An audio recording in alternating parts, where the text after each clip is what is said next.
but actually we did it so fast I just forgot. You know, work is work. So, startup of this job is this fender opening was smaller than the other fender opening. Somebody did some fantastic work there. And it had kind of a shady rust patch job, so I'm gonna make some pieces here and measure it out and make everything the same as the other side. We put a patch on here, and I gotta work that in. We'll just go around. We're not gonna try to get into a giant restoration job here because it's a damn race car. The paint job I'm gonna have on it will camouflage just about anything, so, you know, we're just gonna get her done. And it's race season, so we gotta get all of our stuff going. But here's the 427 out of the Vega. We gotta get that wrapped up. We're gonna do a dyno day with that thing. See if we can get our carbs right and stuff. We probably dialed ourselves out. We were trying to use it with a bad fuel pump, and we were putting jet in it, and I don't know. Anyway, so the easiest thing is put it on the dyno. We'll get our fuel right and everything, so when we go to the track, we don't have to screw around. We gotta do a little clutch work. Our clutch was crap, well, not the clutch, but the throat bearing assembly. It's got the Lenko in it. It's pretty bitchin'. Takes a world of horsepower to turn, but it's cool. I mean, but it is not an efficient transmission. I'm gonna show you an efficient transmission. We got Big Sexy on the lift. She's called Big Sexy because she's a big, heavy girl. If one of you Mustang fellows wants to hit it, you're gonna bounce. Simple as that. This is the transmission. Gotta look at the headlight delete. Yeah, there's a few issues there. I mean, this is the transmission out of it, and this is Cadillac stuff right here. This bad boy is as cool as Elvis in the Comeback Tour. I mean, was that cool?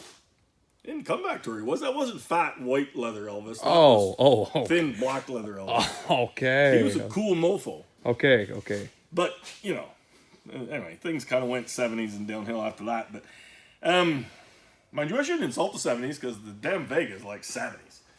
But anyway, this is the Liberty Pro Stock Z. It's not the ultimate. They make a heavier duty one. They have bigger gears and more lugs, but this is the one we could get our hands on. And it really has been good. I mean, we have not hurt this thing. We've had to change one slider in it. We're going to take it apart. And we're going to check our sliders because I'm sure they're getting worn. We've run it damn near 2 seasons. Never opened it. So I want to check all the bearings, check everything else. And these things are tough. I mean, mega tough. So we'll open it up. We'll check everything, check the bearings, check the sliders, check the whole deal. Well, they're really rated for 1,500 horsepower yeah. Well, and on a 2,500 on a 2,500 pound car, and we're like 3,800 with like 1,800, and it hasn't even thought. We've got the capacity to make more than 1,800, but yeah, we haven't yet. It's never thought about breaking. But the thing with this is you can put it in gear. This takes 0 horsepower to turn. I mean, it's ridiculous. Mm-hmm. If you compare it to an automatic or any, or that Lenko, this is butter. I mean, no horsepower to turn. The most efficient thing you can possibly do. So any of you guys that are crying about not having enough horsepower to compete with your competition, get rid of your crappy automatic. And anyway, it's embarrassing for you guys. Your wives don't even want to come to the track with you anymore because you're driving an automatic and we've got this thing. And it's an awkward ride home. So, I mean, and if you can't figure clutches out, they have a torque converter you can put on these bad boys with a trans brake and everything. And if you can't shift, they've got an air shifter. So, I mean, the computer will shift it for you. You can have an automatic that doesn't suck. You can have an automatic Liberty. That doesn't suck. Yeah, I mean, and, you're not going to be burning horsepower. Nobody can get you hot on the line. Here's the thing. Ty's a dick on the line.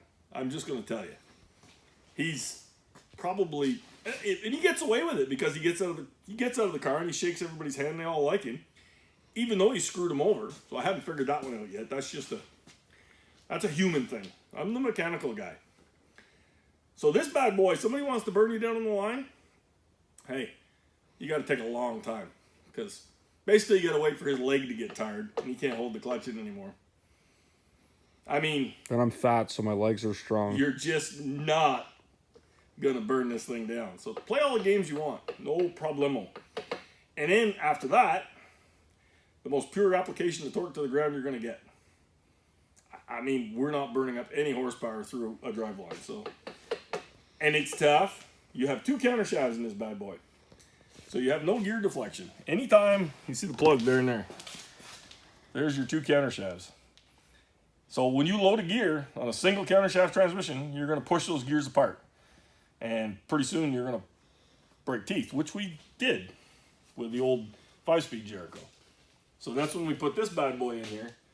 So in order to, you can't spread away from your counter shaft because you just crowd into the other counter shaft. So I mean, that's why this thing is putting up with what we're giving it. And you know, it's money. But we'll break it down. We'll throw it in the parts washer.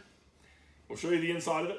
We'll show you what we got to do to it. We'll show you the one wear factor that's an issue in these, which is an issue in every dog ring transmission you're ever going to touch. So there's no question about it. This thing, the way it's designed, and I'll show you inside, is always in gear, 100% of the time. If you look at the data, you'll never see a spike or a drop in RPM other than your next gear. So this thing, it has a hub for every gear. Unlike most transmissions, that's why you have so many rods. Most transmissions, one hub will do 2 gears. This thing has a hub for every gear. It's completely clutchless. So when you jerk that next gear, it overspeeds the gear you were in and kicks it out. So as one goes in, one's coming out simultaneously. That's why these things are so wicked fast and so wicked easy. And I mean, like shifting, it's nothing. All you gotta do is remember to hold it in first gear when you launch, because everything is sprung and everything comes out. So the last time I drove it, I goofed.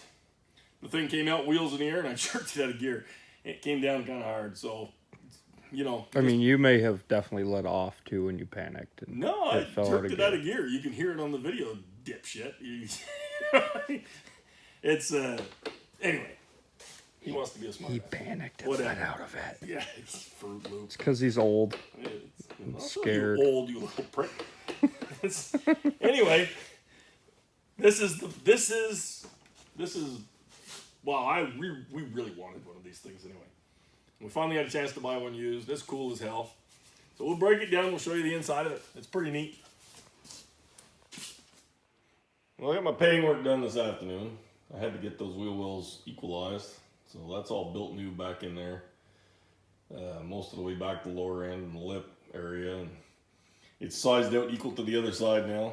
So the tire won't rub anymore. So now we're going to go play with the Liberty. I'll get that torn apart in the off time, evenings.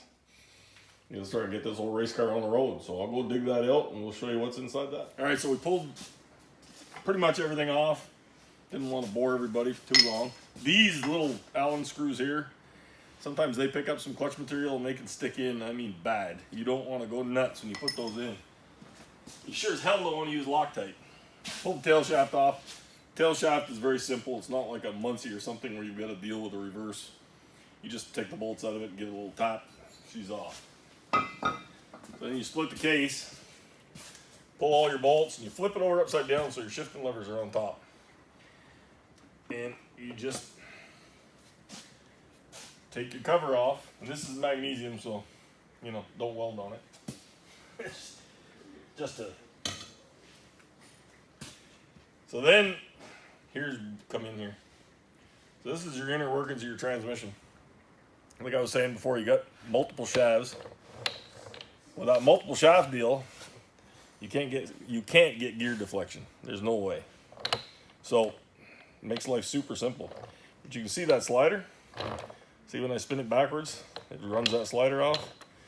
That is your overspeed that's going to knock your say if you're in 4th and you shift to 5th, that's going to knock your thing out. This is your 4th gear slider. That's going to knock it out. So as soon as that transmission overspeeds, boom, she knocks out. Really, we're in nice shape. We had built this up a little bit with a hard face at one point. It needs a little bit of massage on the gear. The slider looks almost perfect. So we really don't have a lot to do. We're going to have to work our corners there just a little bit on that gear with the TIG welder and then finish it very carefully by hand. And Liberty will rebuild those for you, but we probably won't do that. We'll probably just fix it. But that's your main wear item is these right here, these little dogs. And that's all that drives you, of course, when you hit. So this is a 4. This one has 4. And I think the big I think the big trend. Anyway, I'm pretty sure there's 2 more. What is this one? Is this? I can't remember. This one actually might have 2, 3. This one is a 5, I think. I'm gonna have to count that one and take it apart. But they make one with more dogs. So, but you can see that when it comes together, everything's nice and tight, and you can see that slider is nice and tight to that gear. You see this one is not nice and tight. So this one, unless it's my lever hanging up under there, yes, there you go. So it really doesn't need a lot of service, just right there in the corner, just a little teeny bit, and actually it would run like that without a problem. But being it's the beginning of the year, we're going to go ahead and fix it. You see, first gear is perfect. Third gear looks absolutely perfect. Fourth and fifth. Fifth is a little different ring, but fifth basically looks perfect. Second gear takes a licking because generally do the burnout in second, sometimes shift to third. So it seems like that raises hell with second gear. But other than that, that's it. And that is several hundred passes. You can see reverse here. Obviously, you don't want to get stupid with reverse. The idler is very, very small. They don't intend for you to do burnouts in reverse anyway. But that's if you get a driver in there that wants to be really ranked, you could break that. Other than that, you probably aren't going to break this training. When you go to put this together, you have to time these. So when we put it back together, we'll show you that. And you can't go wrong. There's no way. It won't let you go wrong. So because all of these being a different ratio, if you don't time these, you're never going to put it together. If you can put it together, it's going to take a hammer and you won't be able to turn it. So it's pretty simple, pretty straightforward stuff.